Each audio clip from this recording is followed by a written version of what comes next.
Robert Daniel Murphy was an American diplomat.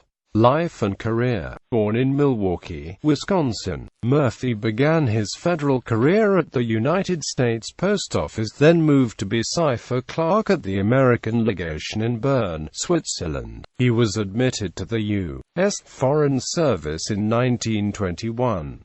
Among the several posts he held were vice consul in Zurich and Munich, consul in Seville, consul in Paris from 1930 to 1936, and charge d'affaires to the Vichy government.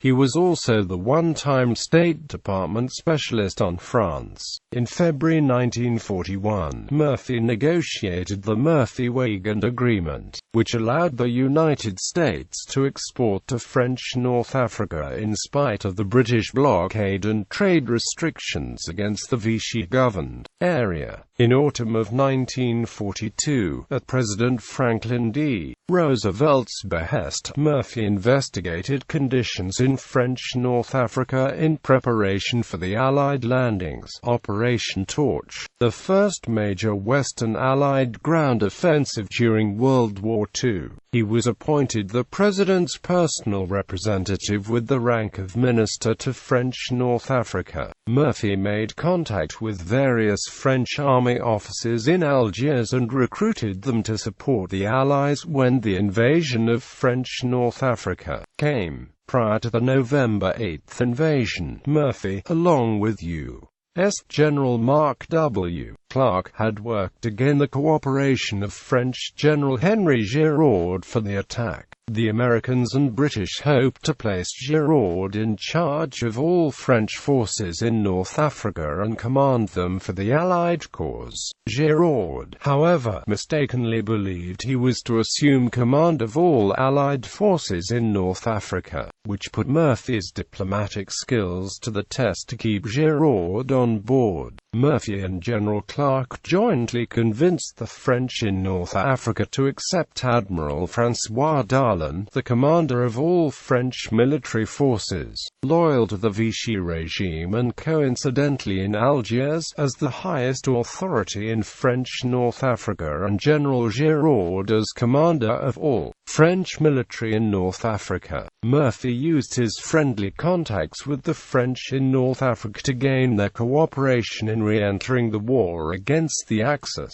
He also needed all his diplomatic skills to steer General Clark away from confrontation with the French, especially Darlan. Darlan was assassinated in late December, removing him as an irritant to good relations. Keeping the French united and aligned with the Allies into 1943 taxed Murphy's skills to the limit. He gained a powerful ally in British politician Harold Macmillan, also posted to Algiers in January 1943. The two diplomats worked together amiably to ensure that the Casablanca Conference came off smoothly in January 1943 and that Generals Giraud and de Gaulle would join forces to unite all anti-Axis French alongside the Allies, keeping the quarrelsome French united and working with the Americans and British exasperated and exhausted. Murphy, when General Eisenhower needed a civilian from the State Department to assume a similar role in Italy in 1943, Murphy gladly accepted it and left Algiers behind.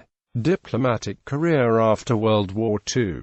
1949 Ambassador Extraordinary and Plenipotentiary, Belgium. 1952 Ambassador Extraordinary and Plenipotentiary, Japan. 1953 Assistant Secretary for United Nations Affairs. 1953 Deputy Under-Secretary for Political Affairs. 1955 Deputy Under-Secretary for Political Affairs.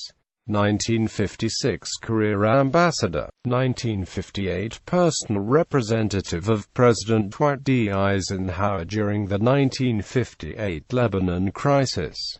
1959 Under-Secretary of State for Political Affairs. After government service, Murphy retired from the U.S. State Department in December 1959, but became an advisor to Presidents John F. Kennedy, Lyndon B. Johnson, and Richard Nixon.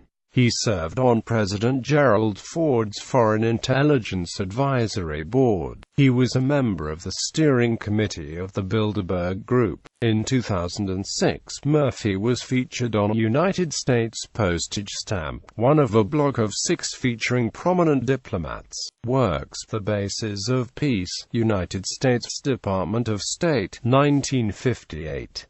Diplomat Among Warriors, Garden City, NY, Doubleday, 1964.